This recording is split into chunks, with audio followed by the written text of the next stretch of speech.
Judul khotbah hari ini adalah Ibu Surgawi Yerusalem Baru dan Keluarga Surgawi yang Sempurna. Mari kita mempelajari firman Tuhan. Jika kita melihat di sekeliling kita, sekarang ini, ada banyak gereja yang salah memahami satu hal yang ada di dalam Alkitab. Mereka salah memahami tentang Tuhan Ibu dengan berkata, tidak ada Tuhan Ibu.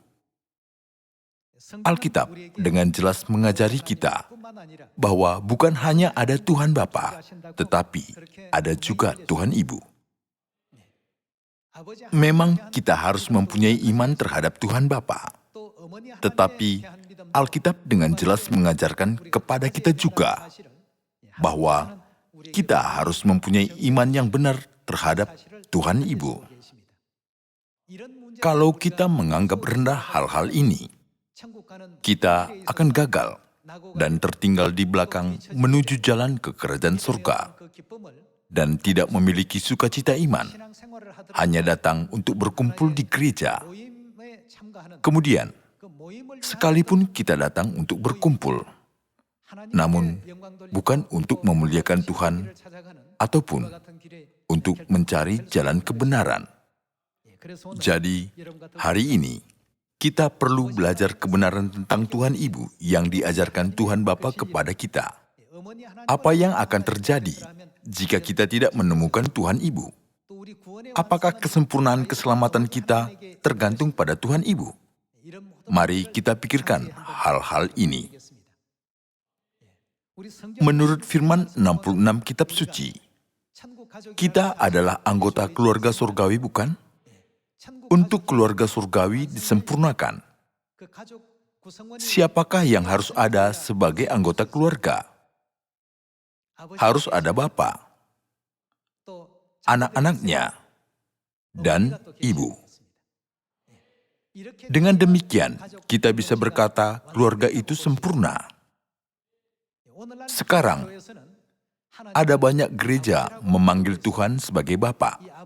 Sebutan Bapa dipanggil di dalam keluarga, tidak dipanggil di dalam suatu tempat kerja ataupun di dalam suatu lembaga. Kenapa Tuhan mengajari kita tentang sebutan yang dipanggil di dalam keluarga ini? Kita perlu memikirkan soal ini dengan serius. Semua ajaran dari Alkitab dan dari Tuhan adalah ajaran yang benar. Makanya kita menyebutnya dengan kata kebenaran. Bukankah begitu? Tuhan mengajari kita, panggillah Tuhan sebagai Bapa. Ajaran inilah ajaran yang benar. Kalau kita memanggil seorang paman dengan sebutan Bapa, itu pasti pengajaran yang salah. Sesungguhnya, karena ada Bapa kita, Tuhan mengajarkan kita bahwa adalah Tuhan Bapa. Jika begitu, hanya siapakah yang dapat memanggilnya sebagai Bapa? Pastilah anak-anaknya. Tak seorang pun dapat memanggilnya Bapa, kecuali anak-anaknya. Pasti ada anak-anaknya. Itulah sebabnya, mengapa Tuhan sudah menuliskan hubungan ini dengan jelas di dalam Alkitab. Jadi, kita memanggil Tuhan sebagai Tuhan Bapa. Dan kita saling memanggil saudara-saudari di dalam gereja. Kita saling memanggil seperti itu, bukan karena itu suatu gelar, tetapi karena kita benar-benar saudara dan saudari, bukan? Sekarang, semua gereja di dunia meniru kita sampai hal ini. Namun, siapakah yang harus ada untuk keluarga menjadi sempurna? Ibu harus ada. Gereja-gereja di dunia sedang menolak keberadaan Tuhan Ibu. Tetapi anggota-anggotanya memanggil Tuhan sebagai Bapa, dan mereka saling berkata saudara-saudari. Kelakuan mereka benar-benar bertentangan. Jadi, 66 Kitab Suci memberikan kita ajaran-ajaran yang jelas dan benar tentang hal ini. Kerajaan surga yang hilang, Bapa surgawi yang hilang, Ibu surgawi yang hilang, dan saudara-saudari yang hilang. Kita semua sedang berkumpul di bumi ini dan disempurnakan. Ketika itu, kita dapat kembali ke kerajaan surga tanah air kita yang abadi. Demikianlah ajaran seluruh Alkitab. Marilah kita pahatkan hal ini pada batin kita sekali lagi hari ini. Tolong perhatikan dengan dalam judul khotbah hari ini, Ibu Surgawi Yerusalem Baru dan Keluarga Surgawi yang Sempurna. Mari kita pahatkan dalam pikiran kita bahwa orang-orang yang tidak mencari Tuhan Ibu tidak dapat menjadi anggota keluarga surgawi yang sempurna. Marilah kita belajar ajaran Tuhan satu persatu. Mari kita baca Wahyu pasal 4 ayat 11. Ya Tuhan dan Allah kami, Engkau layak menerima puji-pujian dan hormat dan kuasa, sebab Engkau telah menciptakan segala sesuatu, dan oleh karena kehendak-Mu, semuanya itu ada dan diciptakan. Kitab Wahyu mengandung banyak kunci-kunci penginjilan yang penting bagi kita. Telah dituliskan di dalam Wahyu pasal 4. Ya Tuhan dan Allah kami, Engkau layak menerima puji-pujian dan hormat dan kuasa, sebab Tuhan telah melakukan apa? Tuhan telah menciptakan segala sesuatu. Tidak ada yang diciptakan tanpa kehendaknya. Tuhan telah menciptakan segala sesuatu, dan oleh karena kehendaknya semuanya itu ada dan diciptakan. Jika begitu, saudara-saudari silahkan pikirkan. Tuhan telah menciptakan bumi ini dan menciptakan burung di udara, ikan di laut, binatang di atas padang, dan kita manusia. Ketika Tuhan menciptakan itu semua, itu oleh karena kehendaknya. Apakah kehendaknya? Dia sudah menciptakan segala sesuatu. Dia sudah menciptakan dunia jasmani yang kelihatan seperti fotokopi dari dunia rohani. Saudara-saudari, ingatkah ayat-ayat Alkitab tentang hal ini? Tuhan telah menciptakan hal-hal di bumi sesuai dengan hal-hal di surga. Di manakah ada firman ini dalam Alkitab? Di dalam Ibrani pasal 8 dan juga di dalam Kejadian pasal 1 ayat 26 terdapat firman yang sama artinya dengan ini, bukan? Baiklah kita menjadikan manusia menurut gambar dan rupa siapa? Menurut gambar dan rupa kita. Saudara-saudari, kita di dalam perkataan ini adalah Tuhan yang bentuk roh ataukah bentuk manusia. Tuhan yang bentuk roh berkata, baiklah kita menjadikan manusia menurut gambar kita. Sesudah itu, Adam, seorang laki-laki, dan Hawa, seorang perempuan, diciptakan menurut gambar Tuhan. Gambar dan rupa mereka tetap sesuai dengan Tuhan.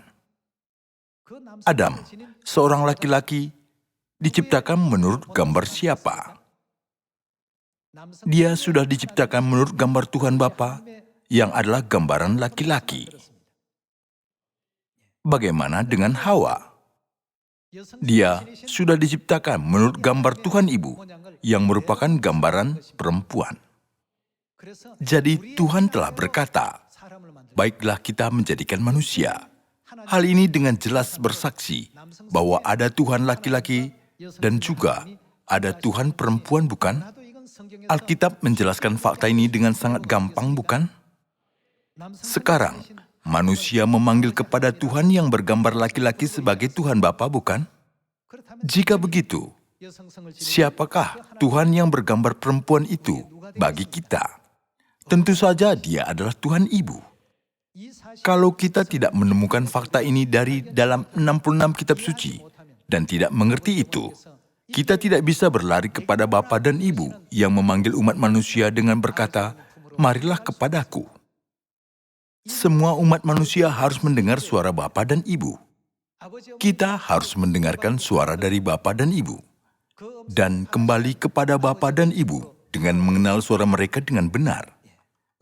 Tuhan sudah berkata apa di dalam Wahyu pasal 22 ayat 17? Roh dan pengantin perempuan itu berkata apa?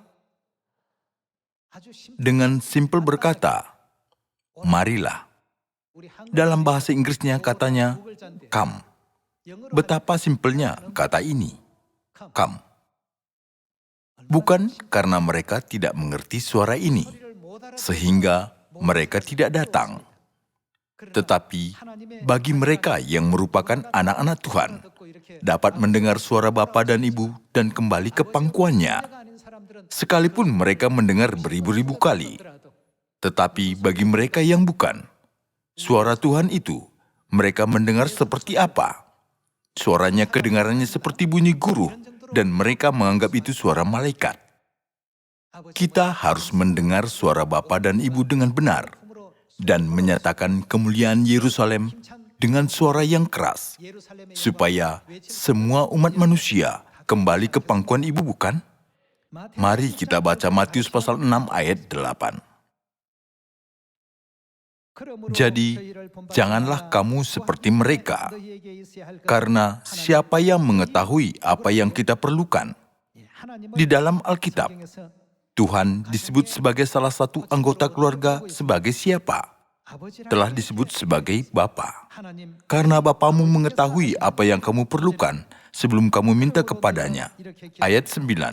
Karena itu berdoalah demikian, siapa yang ada di surga, Bapa kami yang di surga, dikuduskanlah namamu. Menurut semua ajaran Alkitab ini, kita dapat menyimpulkan dengan jelas bahwa Tuhan adalah Bapa bagi kita. Tetapi, hanya siapakah yang dapat memanggil kepada Tuhan sebagai Bapa? Hanya anak-anaknya. Tuhan sudah mengakui kita adalah anak-anak surgawi. Anak-anak surgawi yang berada di dalam kebenaran perjanjian baru. Mari kita baca 2 Korintus pasal 6 ayat 17. Sebab itu, keluarlah kamu dari antara mereka, dan pisahkanlah dirimu dari mereka, firman Tuhan, dan janganlah menjamah apa yang najis. Maka aku akan menerima kamu, dan aku akan menjadi apa? Menjadi bapamu, dan kamu akan menjadi apa? Menjadi anak-anakku laki-laki dan anak-anakku perempuan, demikianlah firman Tuhan yang Maha Kuasa. Siapakah yang menulis kitab 2 Korintus ini? Rasul Paulus yang menulisnya. Rasul Paulus dan orang-orang kudus di Korintus sudah merayakan apa? Menurut firman 1 Korintus pasal 11. Mereka semua sudah merayakan Paskah. Dan perempuan dari mereka sudah memakai apa pada waktu kebaktian? Mereka sudah memakai tudung waktu kebaktian. Dan apa yang sudah mereka pelihara? Mereka sudah memelihara hari Sabat. Tentang mereka sudah ditulis seperti apa dalam firman ini? Aku akan menjadi bapamu, dan kamu akan menjadi anak-anakku laki-laki dan anak-anakku perempuan, firman Tuhan. Itu maksudnya, Tuhan mengakui orang-orang yang ada di dalam kebenaran perjanjian baru sebagai anak-anaknya. Jadi, Tuhan mengajari kita bahwa Tuhan adalah Bapa rohani kita di dalam Matius pasal 6, dan bahwa kita adalah anak-anaknya di dalam 2 Korintus pasal 6.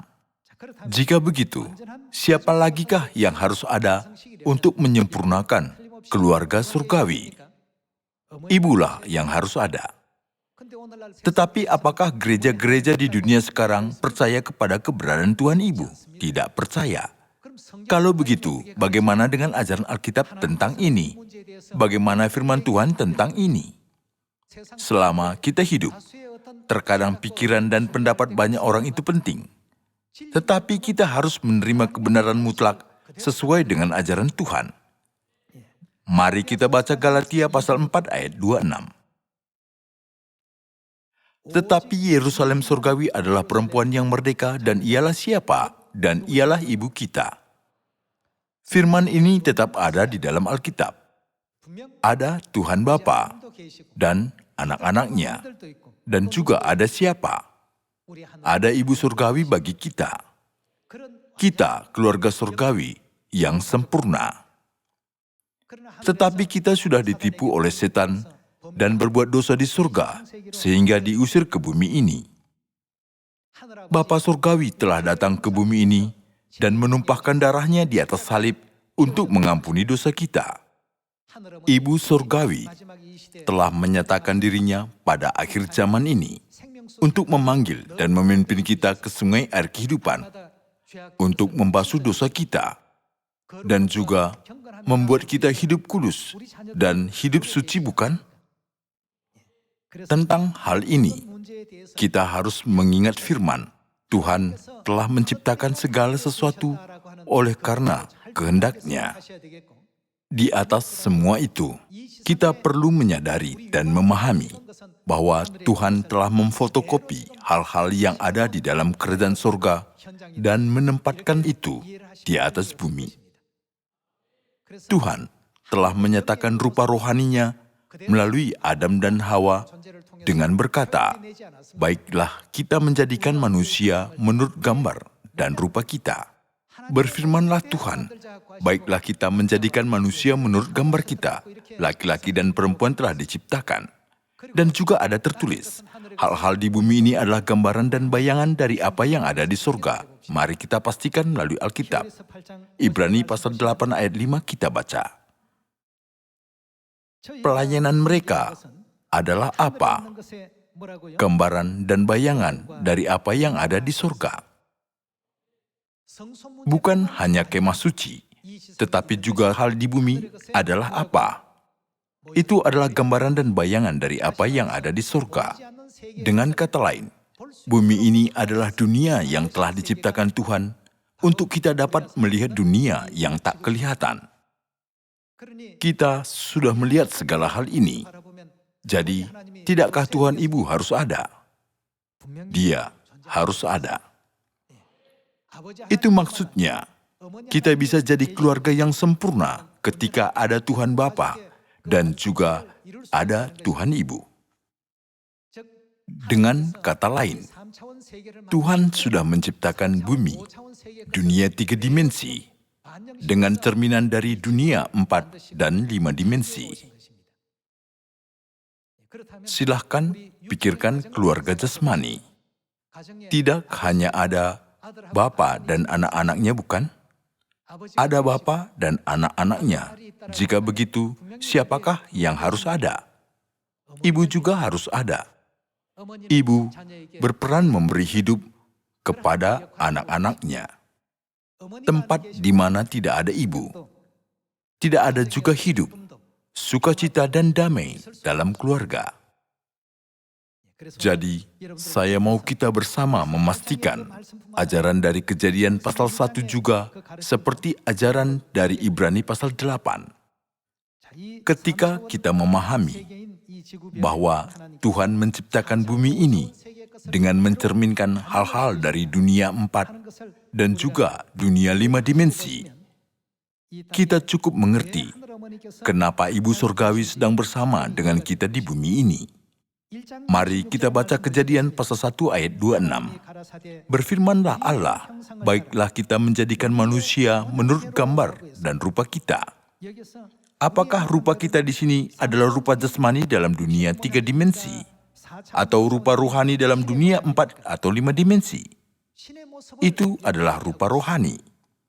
Rupa kita sama sekali bukan rupa jasmani, tetapi rupa rohani. Baiklah kita melakukan apa? Menjadikan manusia menurut gambar dan rupa kita, supaya kita melihatnya. Adam dan Hawa telah diciptakan menurut cerminan dari rupa Tuhan, bukankah begitu? Dunia jasmani tidak bisa dipisahkan dari dunia rohani. Keduanya ini sangat dekat. Manusia sudah diciptakan untuk kita dapat melihat rupa kita, yaitu rupa Tuhan. Oleh karena itu, di sini Adam dan Hawa adalah laki-laki dan perempuan yang pertama diciptakan di atas bumi ini, bukan? Kita lihat ayat 27. Ayat 27 kita baca. Maka Allah menciptakan manusia itu menurut gambarnya. Menurut gambar Allah diciptakannya dia, laki-laki dan perempuan diciptakannya mereka. Baiklah kita menjadikan manusia menurut rupa kita.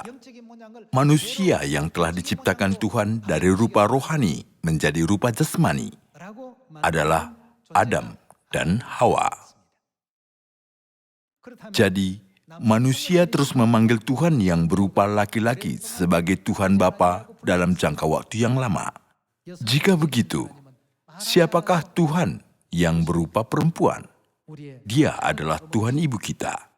Oleh karena itu, Rasul Paulus telah mengungkapkan di Galatia pasal 4 ayat 26 bahwa Yerusalem surgawi adalah perempuan yang merdeka dan ialah siapa? Ialah ibu kita.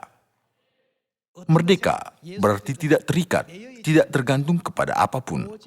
Hanya Tuhanlah yang bisa berposisi untuk bebas dan merdeka dari segala hal, bukan? Tetapi Yerusalem surgawi adalah perempuan yang merdeka dan ialah siapa? Ialah ibu kita. Meskipun Alkitab mengajari kita tentang Tuhan Ibu seperti firman-firman ini, orang-orang di dunia yang memanggil Tuhan sebagai Bapa masih belum tahu kebenaran ini dan masih memiliki kesalahpahaman terhadap kita yang berkata bahwa ada Tuhan Ibu. Iman mereka salah. Kita sangat diberkati. Bapa dan Ibu membuka mata rohani kita, telinga rohani kita, dan hati kita supaya kita dapat mengenal Tuhan. Hal yang paling penting untuk kita diselamatkan adalah kita mengenal Tuhan. Itulah inti dari keselamatan.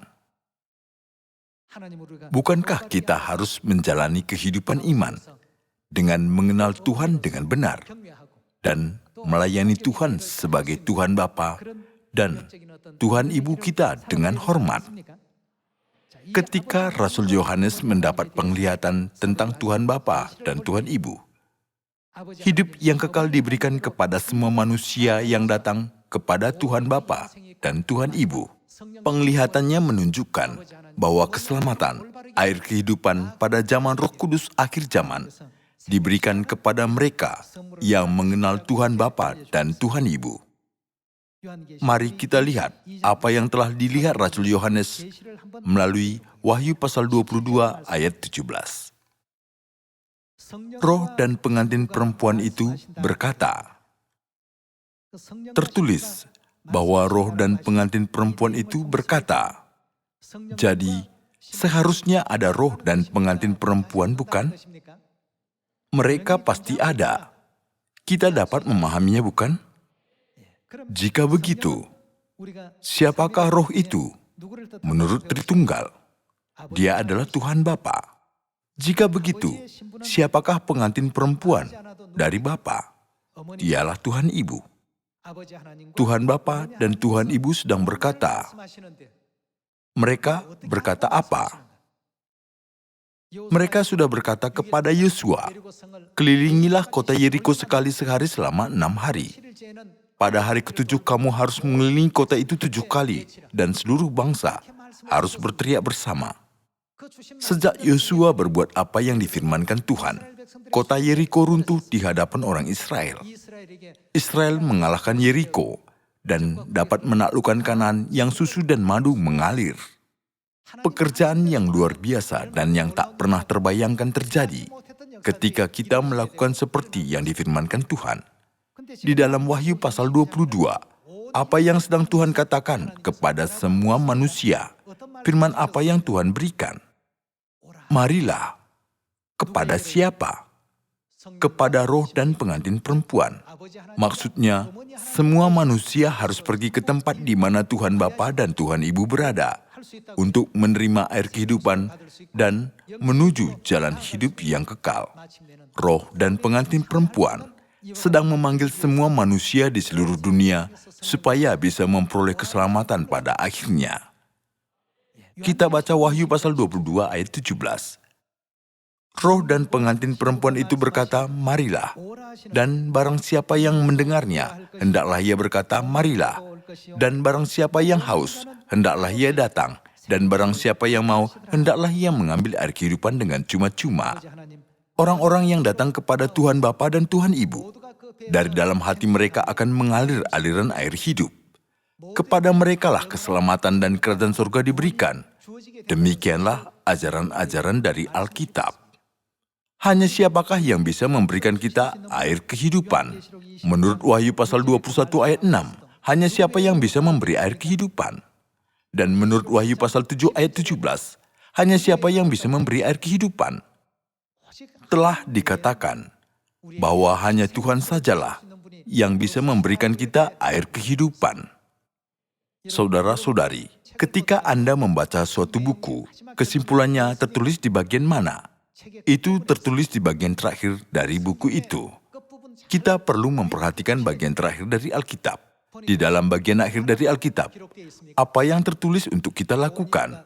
Ketika roh dan pengantin perempuan berkata, marilah, semua manusia harus mengikuti suara itu. Kalau ada orang yang menuruti ajaran-ajaran palsu seperti, aku tidak percaya kepada pengantin perempuan, Tuhan Ibu. Orang itu tidak bisa bebas dari hukuman neraka dapur api yang kekal. Demikianlah apa yang dikatakan Alkitab. Sekarang adalah kesempatan terakhir bagi umat manusia. Kita adalah orang-orang yang berdosa, yang sudah ditipu oleh setan dan diusir ke bumi ini dari surga, bukan? Keselamatan pada zaman Roh Kudus adalah hadiah dan kesempatan yang diberikan kepada kita, para pendosa. Dan itu tergantung pada kita. Marilah. Yang roh dan pengantin perempuan itu katakan, ketika umat manusia mendengar suara itu dan pergi kembali ke Sion, di mana ada roh dan pengantin perempuan, mereka dapat menerima keselamatan yang diberikan Tuhan, bukan? Sekarang, jika kita tetap bertahan di Sion sampai akhir, dan tetap menaati ajaran-ajaran Tuhan sampai akhir, kita akan pergi kemana pada akhirnya? Telah dikatakan bahwa Tuhan menuntun kita ke kota kudus Yerusalem surgawi yang tidak dapat dimasuki oleh sembarangan orang, bukan? Di situ tidak ada lagi maut, tidak ada lagi perkabungan, ataupun ratap tangis, ataupun duka cita. Alkitab mengajar kita bahwa kita akan menikmati hidup dan kebahagiaan untuk selama-lamanya di dunia yang begitu mulia, dan akan memerintah sebagai raja untuk selama-lamanya. Saudara-saudari, untuk masa depan kita yang begitu mulia ini, ibulah yang ada dan bekerja di belakang. Ketika anak-anak bertengkar di dalam rumah, siapakah yang menengahi pertengkaran mereka? Ialah ibu. Ibu menenangkan anak-anaknya dan memberi pengertian keadaan anak-anaknya. Di mana tidak ada ibu, tidak ada perdamaian di situ. Tanpa ibu, dunia ini penuh dengan orang-orang yang egois. Dan mereka hanya berpikir, cukuplah kalau aku hidup dengan nyaman. Tidak usah memperhatikan diri orang lain. Padahal, jika ada ibu, segalanya akan menjadi damai dan dapat seimbang dan dapat teratur. Kita bertemu dengan Ibu Surgawi. Betapa mulianya kita, betapa besarnya berkat yang kita terima.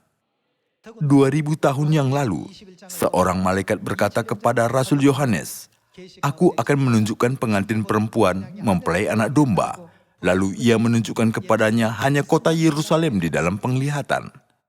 Seberapa banyakkah keinginan Yohanes untuk melihat pengantin perempuan itu? Sekarang kita dapat bertemu Ibu Surgawi, dapat berbicara dengan Ibu, dan dapat mendengar doa berkat dari Ibu. Seberapa besarkah rasa cemburu Yohanes terhadap kita? Petrus, Rasul Paulus, Nuh, Abraham, dan Musa, mereka semua orang hebat. Meskipun begitu, mereka tidak pernah sempat bertemu Ibu Surgawi seperti kita. Tidak pernah mendengar firman berkat Ibu secara langsung seperti kita. Mana ada zaman yang begitu diberkati seperti zaman ini. Oleh karena itu, kitalah orang yang sungguh bahagia. Kita benar-benar bahagia dan diberkati. Tetapi terkadang kita tidak menyadari kita diberkati. Lalu kita cemburu pada Rasul Paulus, Petrus, Nuh, dan Musa. Mereka pasti cemburu pada kita yang hidup pada zaman ini. Pikirkanlah keadaan dan posisi kita sekarang. Ibu bersama dengan kita dan memperhatikan kita. Ibu berdoa untuk kita. Kita hidup pada zaman ini di mana Ibu bersama dengan kita. Kita tidak boleh kehilangan berkat ini. Saya memohon semua saudara-saudari Sion berusaha yang terbaik untuk memberitakan Injil ke seluruh dunia di bawah pimpinan Ibu Surgawi, dengan setia menanggung tugas yang telah Tuhan berikan kepada Anda sekalian. Siapa yang harus ada untuk keluarga surgawi menjadi sempurna? Ibu Surgawi Yerusalem baru harus ada. Dunia di mana tidak ada ibu adalah dunia yang belum sempurna. Tuhan bersama dengan kita di bumi ini untuk membawa kita ke dunia yang sempurna.